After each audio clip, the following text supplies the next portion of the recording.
सुप्रभात दोस्तों, स्वागत है आप सभी का एलिफेंटा केव में। आज हम मुंबई दर्शन के इस क्रम में पहुंच आए हैं एलिफेंटा केव। मुंबई से समुद्र की यात्रा करते हुए नाव से हम पहुंचे हैं एलिफेंटा केव और ये खूबसूरत दृश्य आप देख रहे हैं एलिफेंटा केव का। यहाँ पे इस खिड़की से आप टिकट ले सकते हैं। 40 रुपए का वयस्कों का टिकट लेकर हम आगे बढ़ चुके हैं और उसके बाद यहाँ पे कुछ लिखा हुआ है एएसआई के द्वारा, जो कि एलिफेंटा गुफाओं के बारे में कुछ जानकारी है जिसे आप पढ़ सकते हैं। आप यहाँ भी पढ़ सकते हैं या फिर जब आप एलिफेंटा केव आएंगे तब भी पढ़ सकते हैं। ये गुफाएं कैसे बनी, इनमें कितनी गुफाएं हैं और किस गुफा में किसकी मूर्ति अंकित है, ये सारी जानकारी इस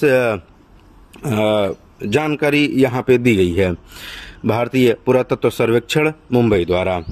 तो जो मेन गुफा है उसको गुफा 1 कहते हैं, जिसमें शिव शंकर की मूर्ति लगी हुई है और देव आकृतियां, द्वारपाल और स्थापत्य लक्षण ये सारी चीजें लगी हुई हैं।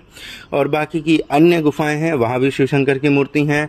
अंतिम गुफा को बौद्ध स्तूप कहते हैं। वहां पे अंतिम 2 गुफाओं में जो हमारा बौद्ध संप्रदाय है उससे जुड़ी हुई कुछ शिलालेख और कुछ मूर्तियां मिलती हैं।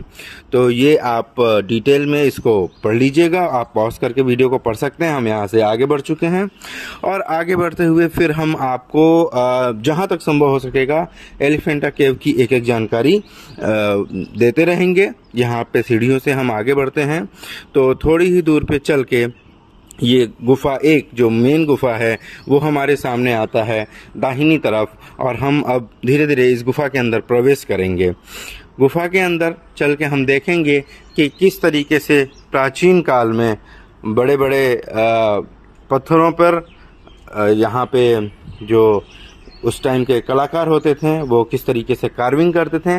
और बताया जाता है कि ये पूरा का पूरा एलिफेंटा केव जो है वो एक बड़ा पत्थर का द्वीप था, जिसको कि उसी पत्थर को, उस पूरे बड़े पत्थर को ही इसको बनाया गया है, इस केव को तोड़ तोड़ कर। तो पहली यहाँ पे मूर्ति हम महिषासुर मर्दिनी माता की देखते हैं, ये दूसरी मूर्ति शिव जी की देखते हैं और ये द्वारपालों की मूर्तियां हैं जो बीच में शिव जी का मुख्य मंदिर है। यहाँ पे हम आपको शिवलिंग भी दिखाएंगे अभी अंदर जाकर, और उसके चारों तरफ द्वारपालों की मूर्तियां हैं। आपको देख के शायद क्रोध भी आ रहा होगा, और मुझे तो क्रोध भी आ रहा था और हर्ष की अनुभूति भी हो रही थी कि प्राचीन काल में सनातन में इतने अच्छे अच्छे कलाकार थे जो कि सिंगल स्टोन पे वो कार्विंग करते थे और इतनी बड़ी गुफा उन्होंने बना डाली, इतनी मूर्तियां बना डाली। तो उनका जो ज्ञान का स्तर है वो अद्भुत रहा होगा। लेकिन उसके बाद कुछ आक्रांता आए जिन्हें हमारे यहाँ की सांस्कृतिक विरासत पसंद नहीं आई और उन्होंने इन्हें तोड़ना शुरू कर दिया। तो अब बहुत सारी मूर्तियां खंडित मिलेंगी आपको। आप देखिए यहाँ पे देश विदेश से लोग आते हैं, देखते हैं, और सबके मन में यही भावनाएं आती हैं कि अगर ये मूर्तियां इतनी अच्छी बनी थी तो इन्हें तोड़ने की क्या आवश्यकता थी। आखिर वो कौन से लोग रहे होंगे जिनके मन में केवल और केवल इस तरीके से सनातन के प्रति खराब भावना रही होगी। ये हम शिव शंकर की मूर्ति शिवलिंग के पास पहुंचे हैं और यहाँ पे शिवलिंग में रोज कोई न कोई आकर पुष्प अर्पित करता है, क्योंकि हम जितने भी शिवलिंग पे आगे जाएंगे हम देखेंगे कि सब में ही पुष्प अर्पित किया हुआ है। तो मुझे लगता है कि जिसके अंदर इसकी देखभाल होगी वो यहाँ पे पुष्प अर्पित करते होंगे। और अभी यहाँ पे जलाभिषेक या दुग्धाभिषेक की कोई सुविधा नहीं दिखी हमें। बाहर कोई ऐसा हमें शॉप भी नहीं मिला जो कि प्रसाद बेचता हो और हम प्रसाद लेके यहाँ पे चढ़ाएं। हमें पहले पता भी नहीं था कि यहाँ पे शिवलिंग है। अब आपको पता चल चुका है तो आप अपनी तैयारी के साथ आ सकते हैं और यहाँ जलाभिषेक कर सकते हैं। कहा जाता है कि ये एलिफेंटा केव जब प्राचीन काल में भगवान शिव और माता पार्वती विहार करने के लिए यहाँ पर पहुंचे थे, विहार विचरण करते हुए यहाँ पर पहुंचे थे, तो उसके बाद माता पार्वती ने विहार की कामना की थी महादेव के आगे।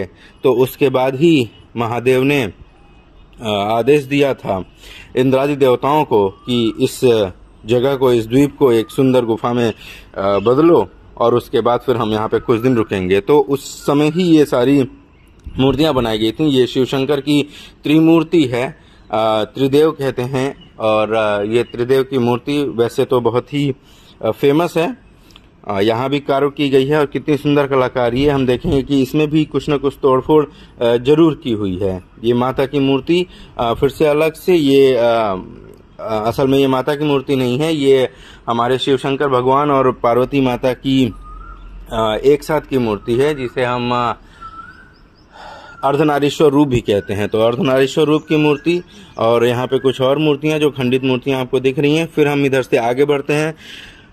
चौथे कोने में भी हम देख पा रहे हैं कि माता की एक मूर्ति लगी हुई है जो कि खंडित है। अब पहली गुफा से बाहर का दृश्य मैं आपको दिखा रहा हूँ।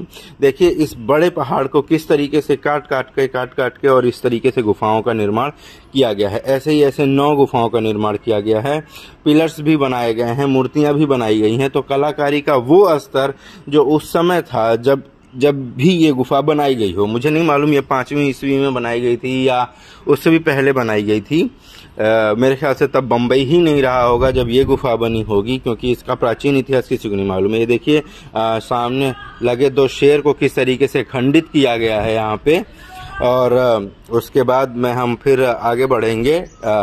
अगले गुफा में हम चल रहे हैं, तो अगले गुफा में भी हम देखेंगे कि ये एक फिर से दूसरा शिवलिंग यहाँ पे हमको दिखता है। यहाँ पे देखिए कुछ लोगों ने पैसे भी चढ़ाए हुए हैं, फल और पुष्प भी अर्पित किए हुए हैं। तो जो दर्शनार्थी हैं वो अपनी अपनी भावनाओं के हिसाब से अपना यहाँ पे शिव शंकर की पूजा अर्चना करते हैं।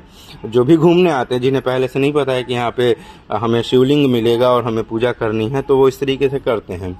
और प्राचीन काल, जबकि मेरे ख्याल से दुनिया में बहुत सी कुछ नई चीजें रही होंगी, तब की बनी ये गुफाएं हैं। और उस समय स्थापत्य कला कितनी मजबूत थी। ये देखिए गणेश भगवान की कार्तिकेय की मूर्ति शिव शंकर जी के साथ, और किस तरीके से इसको खंडित किया गया है। तो स्थापत्य कला का ये नमूना जो कि प्रदर्शित करता है कि सनातन धर्म सबसे पहले सबसे मजबूत धर्म रहा है, और उसके स्थापत्य कला इतनी मजबूत रही है कि वो चट्टानों को तोड़ के उस पे मूर्तियां बना सकते थे, उनकी गुफाएं बना सकते थे।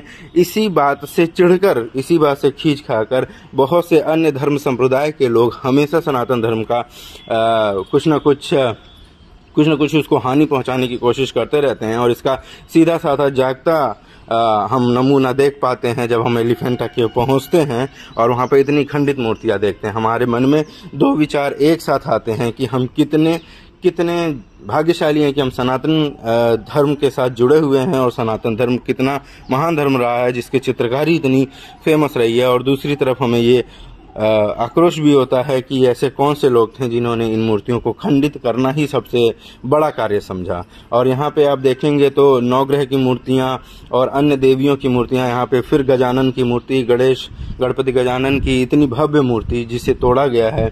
उससे फिर हम आगे बढ़ेंगे और यहाँ पे खम्भों को देख सकते हैं, कितने मजबूत ये खम्भे, न जाने कितने वर्षों से ऐसे ही पड़े हुए हैं। ये खराब नहीं होते हैं, ये टूटते नहीं हैं, क्योंकि इनको बनाने की शैली अद्भुत है। इनमें जो कार्य किया गया है वो मजबूती से किया गया है।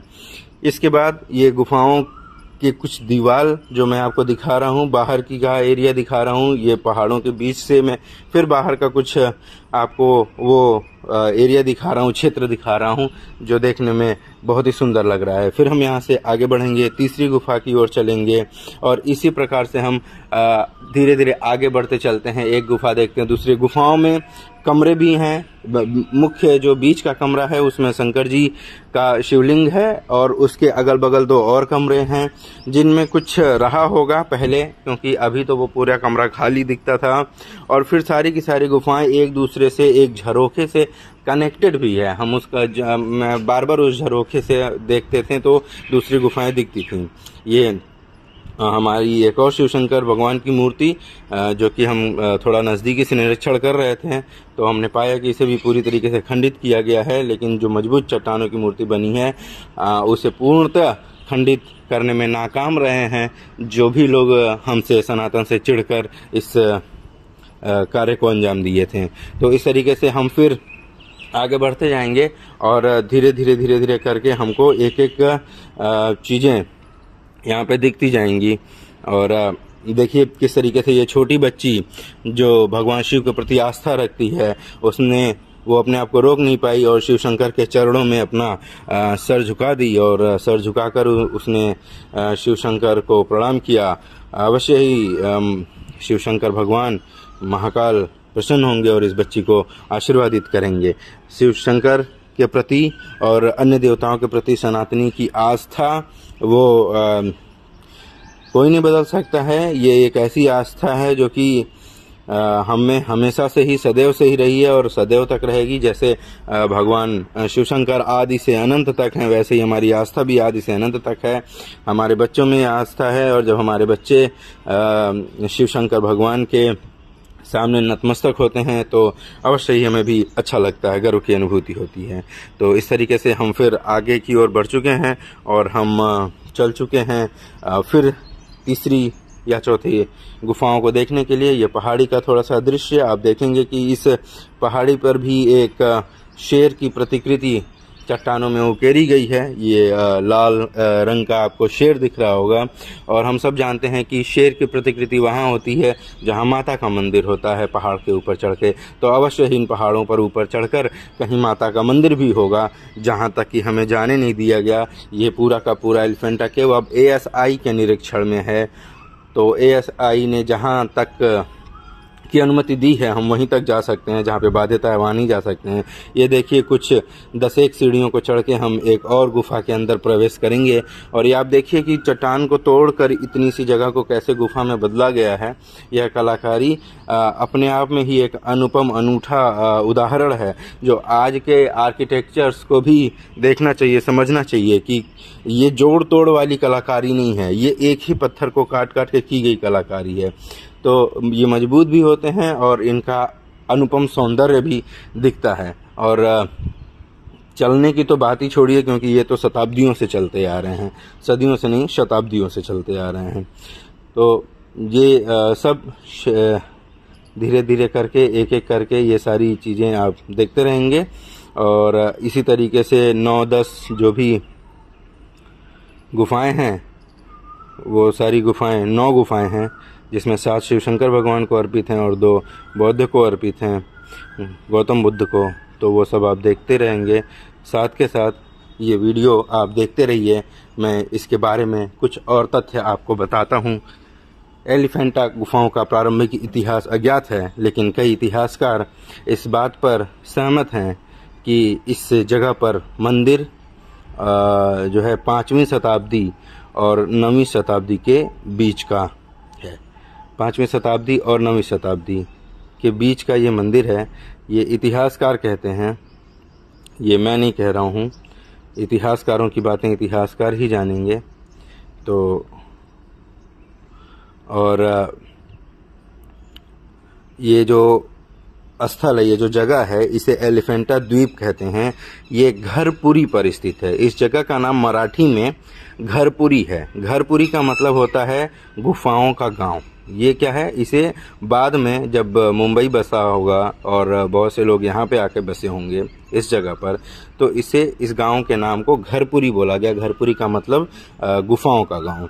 तो 1534 में इस पे पुर्तगाली आक्रमणकारियों ने नियंत्रण किया। मतलब पुर्तगाल से कुछ आक्रमणकारी आए थे 1534 ईस्वी में, जो कि इस गुफा पर आए और इनको बाहर, द्वीप के बाहर एक बहुत बड़ा हाथी का पत्थर का मूर्ति दिखा, जिसको देखने के बाद उन्होंने इस जगह का नाम एलिफेंटा रख दिया, क्योंकि पुर्तगाली भाषा में एलिफेंट को एलिफेंटा कहते हैं। तो उन्होंने एलिफेंटा द्वीप रख दिया।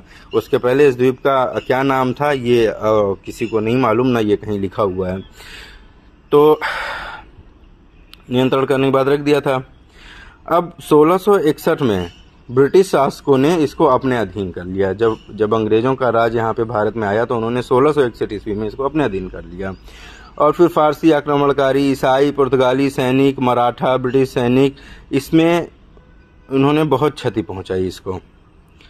ठीक है, मराठाओं के साथ जब युद्ध किया ब्रिटिशर्स ने, ईसाइयों ने, फारसियों ने, तो उन्होंने इसको बहुत नुकसान पहुंचाया। इतिहास में बहुत सी चीज़ें ऐसी वर्णित हैं और बहुत से हम कल्पना कर लेते हैं। तो हमें कल्पना ऐसे नहीं करना चाहिए कि बिना किसी ठोस प्रमाण के कल्पना कर लें, क्योंकि बहुत से अज्ञात लोग ये कहते हैं कि नहीं, इसे तो औरंगजेब ने तोड़वाया। हालांकि औरंगजेब ने बहुत सारे मंदिरों को तोड़वाया, और औरंगजेब ने हमारी सनातन संस्कृति को बहुत क्षति पहुंचाई। लेकिन ये एलिफेंटा केव में जो तोड़ फोड़ हुई थी वो औरंगजेब के ज़माने से बहुत पहले हो चुकी थी और वो यहाँ पे इतिहासकारों ने वर्णित किया हुआ है। 1909 में जो ब्रिटिश अधिकारी थे उन्होंने और अधिक नुकसान से बचाने का प्रयास किया। ब्रिटिशर्स ने उनको जब ये समझ में आया कि ये बहुत अच्छी प्रतिकृति है, कलाकृति है, तो उन्होंने इसको बचाने का प्रयास किया। और 1970 जो 50 साल पहले की बात है, जब भारत आज़ाद हो गया, तो इस स्थल के जीर्णोद्धार का काम और इसको एक विरासत स्थल के रूप में पर्यटक आकर्षण बनाने के लिए भारत सरकार ने कदम उठाना शुरू किया। इसमें मैंने पहले ही बताया है कि गुफाओं के 2 समूह हैं। सब में वास्तुकला की रॉक कट शैली है। रॉक कट शैली मतलब जो पत्थर को काट के बनाई जाती है। ठोस बेसाल्ट चट्टानों को उकेरा गया है। ठोस बेसाल्ट मतलब पूरा का पूरा एक ठोस चट्टान था समुद्र के बीच में, जिसको उकेर करके ये गुफा बनाई गई है। 60,000 वर्ग फुट के क्षेत्र को ये कवर करती है। मतलब ये जो पूरा एलिफेंटा केव है ये 60,000 वर्ग फुट का क्षेत्र है। 2 समूहों में है। कई में हिंदू मूर्तियों के साथ 5 गुफाएं हैं और 2 बौद्ध गुफाएं हैं, जिसमें कि एक स्तूप भी है, बौद्ध स्तूप। ठीक है। फिर आगे प्रत्येक गुफा में एक मुख्य विशाल कक्ष प्रांगण, 2 पार्श्व कक्ष और छोटे मंदिरों के साथ एक रॉक कट मंदिर के रूप में उकारा गया है। गुफा 1 के बारे में मैं आपको बता चुका हूं। देखिए, प्रत्येक गुफा में एक बड़ा कक्ष है और उसके साथ में 2 छोटे कक्ष हैं और जो भी दीवार हैं उन पे बहुत से मंदिरों को उकेरा गया है। ठीक है। भगवान शिव को समर्पित है प्रथम गुफा। ये जो शानदार एलिफेंटा गुफाएं हैं मुंबई के शीर्ष पर्यटक आकर्षण और ऐतिहासिक स्मारकों में गिनी जाती हैं। 1987 में यूनेस्को एक संस्था है वर्ल्ड लेवल की, जो कि वर्ल्ड हेरिटेज के प्लेसेस को आइडेंटिफाई करती है। तो यूनेस्को ने विश्व धरोहर स्थलों का दर्जा दिया था इसको, और 2 दिन का एलिफेंटा महोत्सव भी यहाँ मनाया जाता है, जो कि बहुत कम लोग जानते हैं। अगर आप फरवरी के माह में यहाँ पे आएंगे तो 2 दिन का संगीत और नृत्य का उत्सव यहाँ पे मनाया जाता है। तो वो आना थोड़ा सा कठिन भी है, क्योंकि उस टाइम समुद्र में लहरें ज़्यादा होती हैं। तो आप आ सकते हैं और फरवरी में इसका आनंद ले सकते हैं। ये जो मुंबई बंदरगाह है वहाँ से इसका जो दूरी है वो लगभग 10 किलोमीटर है। 10 किलोमीटर। ठीक है। गेटवे ऑफ इंडिया से फेरी की सवारी लेते हैं, जो कि महाराष्ट्र पर्यटन विकास निगम जो है वो अपोलो बंदरगाह से एलिफेंटा द्वीप के लिए नौकाओं का सेवा प्रदान करता है। उसमें बैठ के आप यहाँ पे आ जाते हैं।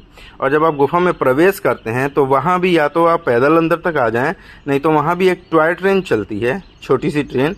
उस टॉय ट्रेन पे बैठ के भी आप अंदर आ सकते हैं। वैसे पैदल आएंगे तो वहाँ का देखने का नज़ारा बहुत अच्छा होगा, वो आप देख सकते हैं और उसका आनंद ले सकते हैं। अगर आप नहीं भी पैदल आ रहे हैं, थके हुए हैं, तो आप उससे आ सकते हैं। गुफा 1 है जो द्वीप की सबसे बड़ी गुफा है। त्रिमूर्ति हैं, 3 सिर वाले शिव की प्रतिमा है, सबसे महत्वपूर्ण है, जिसमें गंगाधारा, अर्धनारीश्वर, नटराज और अन्य मूर्तियां हैं। गुफा 2 से 4 में छोटी और अधिकतर बर्बाद कलाकृतियां, बर्बाद मतलब जिसको लोगों ने बर्बाद कर दिया है। गुफा 5 अधूरी गुफा है, पूरी नहीं है। स्तूप हिल गुफाएं 6-7 हैं जो बौद्ध तत्वों को दर्शाती हैं। स्तूप पहाड़ी पर एक बौद्ध, उस पहाड़ी पर अभी जाने नहीं दिया जाता है जिस पे बौद्ध स्तूप है, वो अभी बंद किया हुआ है, क्योंकि कभी कभी क्या होता है पहाड़ गिरते हैं या कुछ स्खलन हुआ होगा तो उसकी वजह से। और ये जो विशाल हाथी की मूर्ति थी, जिसे हम कह रहे हैं कि बाहर एक हाथी की मूर्ति देख के पुर्तगालियों ने इसका नाम एलिफेंटा द्वीप रख दिया था, वो हाथी की मूर्ति अभी भी है। उसे वो पूर्णतः खंडित नहीं कर पाए और शायद वो खंडित किए ही नहीं।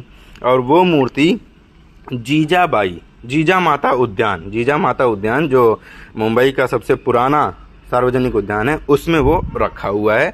आप अगर जीजा माता उद्यान जाते हैं मुंबई में तो वहाँ पे आप एलिफेंटा द्वीप के उस एलिफेंट को देख सकते हैं, जो कि सदियों पुराना है। ब्रिटिश सरकार 1872 से 1903 तक पर मंदिर टैक्स लगाया करती थी जो एलिफेंटा गुफाओं में आते थे, और गुफाओं को लक्ष्य अभ्यास के लिए प्रयोग में लाते थे जो हमारे ये ईसाई और पुर्तगाली थे। तो बहुत पुराना इतिहास है, बहुत सारी चीज़ें इससे जुड़ी हुई हैं। आप धीरे धीरे एक एक चीज़ और भी स्रोतों से पढ़ सकते हैं।